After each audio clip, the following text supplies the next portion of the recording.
পারস্য উপসাগরের কৌশলগতভাবে গুরুত্বপূর্ণ হরমুজ প্রণালী দিয়ে নিরাপদ যাতায়াতের জন্য এখন থেকে তেহরানের অনুমোদিত পথই ব্যবহার করতে হবে। ইরানের ইসলামী বিপ্লবী রক্ষী বাহিনী আইআরজিসি এর নৌবাহিনী বৃহস্পতিবার ভোরে এক আনুষ্ঠানিক বিবৃতিতে এই কঠোর বার্তা দিয়েছে। তারা স্পষ্ট জানিয়ে দিয়েছে, ইরানের সাথে কোনো ধরনের সমন্বয় ছাড়া নতুন করে ঘোষিত কোনো জাহাজ চলাচলের রুট ব্যবহার করা যাবে না এবং এমন প্রচেষ্টা অত্যন্ত ঝুঁকিপূর্ণ এবং অগ্রহণযোগ্য।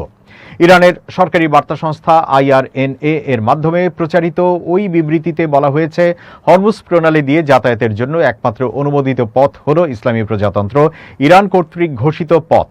নতুন কোনো রুট সম্পর্কে ইরানকে অবগত না করে বা তাদের সাথে সমন্বয় না করে কোনো উদ্যোগ নিলে তা সহ্য করা হবে না বলেও সতর্ক করেছে শক্তিশালী এই সামরিক বাহিনী। বিবৃতিতে আরও বলা হয়, প্রণালী পারাপারের সময় আন্তর্জাতিক সামুদ্রিক চ্যানেল 16 এর মাধ্যমে ইরানের নৌবাহিনীর সাথে যোগাযোগ স্থাপন বাধ্যতামূলক।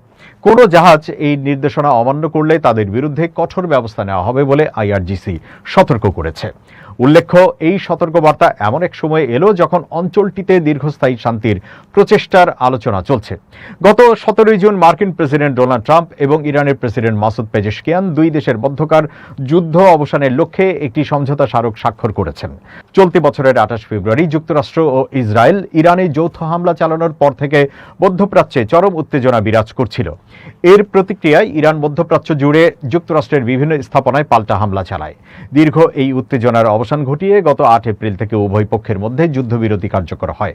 শান্তি চুক্তির প্রক্রিয়া চলমান থাকা সত্ত্বেও হরমুজ প্রণালীর নিয়ন্ত্রণ ও নিরাপত্তা নিয়ে তেহরানের এই নতুন হুঁশিয়ারি নতুন করে আলোচনার জন্ম দিয়েছে।